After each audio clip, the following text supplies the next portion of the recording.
We are just days away from the second anniversary of the Russian invasion of Ukraine. And even as other world events draw attention away from it, here at Crossroads Cares, we believe it is vitally important to stand with those who are suffering so much. To bring us an update of what it's like 2 years on, joining me is one of our partners on the ground, Chad Martz. Chad, thanks so much for joining us. Yeah, thanks for having me. For you to hear you say those words, it seems a little bit surreal to say 2 years into the war. Yeah, I know. And, we're so thankful for your faithfulness, your team. You guys are risking your life to be where you are. What is it? What are you seeing as you travel the country? What's it like for Ukrainians now as this war just drags on and on? Yeah, it's the amount of time that people are under this duress and difficulties and terror, really, if I'm just being blunt. It's just weighing upon people the amount of time that they're under constant rocket attacks, or they're being displaced and living in other people's homes, or being separated. Like it's a lot for people to take, but it's become like their norm, which should never be somebody's norm.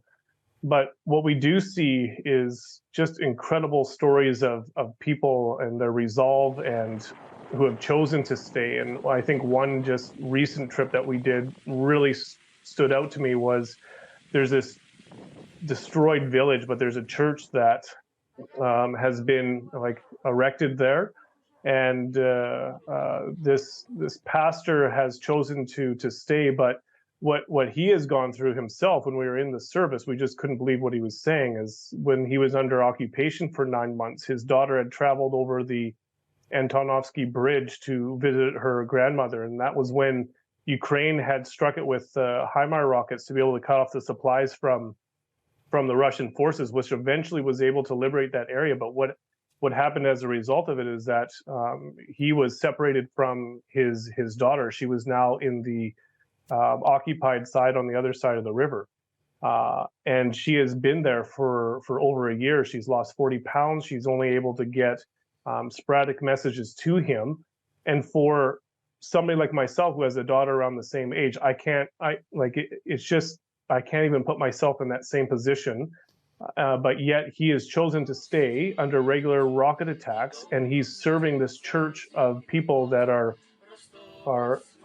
coming every single week.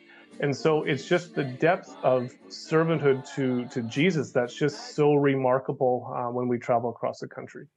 Yeah, and the thing I love about those pastors, those hero pastors, and I think every one of them are heroes that are staying and serving in the midst of this, is that they're actually seeing the kind of fruit, the kind of results that they've been praying for years. Tell me about this spiritual awakening that's happening, especially in the East among Ukrainians.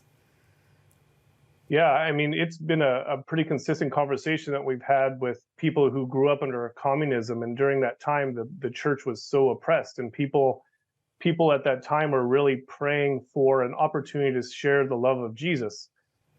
And here we have, again, it's not something that we want because of the level of atrocities that are happening here, but the opportunity is here to continue to share the love of Jesus to so many people, especially in the East, where people are looking for this hope that we have. And so being able to go and support pastors, being able to support people who are looking out for the needs of others, and being able to not even just meet the practical needs of individuals, but the spiritual needs. There's just such a massive opportunity that is currently, especially in the east side of the country right now. Yeah, and I know it's showing results. We're seeing people come to faith in record numbers.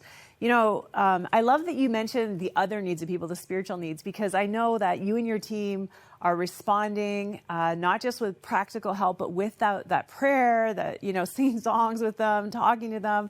Tell me about what the needs are currently and what you guys are doing to meet them. Yeah, it's still providing, the main one is still providing food and hygiene supplies in the areas that are not receiving it, whether that's conflict zones, deoccupied areas, or where people have been displaced. But there's always an adaptation to it. Like, you're always adapting to the current needs. So providing wood supplies for families who are displaced, or going into communities that were completely destroyed, that are surrounded by minefields, and there's only 9 families left, and what their needs are. and going there and spending time with them to find out, things like fridges or stoves that were either stolen by Russian military or destroyed in the battle, providing for these just really tangible needs for people. But like you had mentioned, I mean, it's not just the bringing of items, it's the gift of almost time to hear the stories that they have gone through, and then to also sing with them. And I know we've been in a few different communities where they said, like, the food we will take, but the song we will keep. It's continuing to encourage people to share the love of Jesus Christ through not only the things that they need, but also the spiritual aspect of caring for them. So that's what we're still doing to this day. And, I just can't thank you enough, Chad. I know that you and many of your team members literally risk your lives going to the front lines, going to places where missiles and shelling is happening. And so we want to keep praying for Chad and his team, that because the faithfulness that they are showing is bringing people to Christ. I mean, this is the Great Commission. Go into all the world, preach the gospel, and do it through love. So we want to invite you to join us right now. It is a hard thing and a joyful thing all at the same time, because God is at work and we are part of it. Okay, will you give right now to help us to enable Chad and his team to keep going across Ukraine? We have other partners there as well. That number is 1-800-265-3100, or you can go right online at crossroads.ca/Ukraine and you can give right there. And we just can't thank you enough, because you are enabling these results to happen. And Chad, we just want you to know it's important to us to stand with you and do whatever we can to enable you to do this amazing work. Thank you so much. Yeah, thanks for having me. And again, thanks for your donors, where I get to stand in front of people and be a representation of those who are giving, to let people know that you may see me as one individual, but what you don't see are the thousands of people who continue to care for those, and that they're not alone. So thank you for all who continue to contribute towards the relief of the suffering here in this country of Ukraine. Yeah, we're so grateful. Thanks.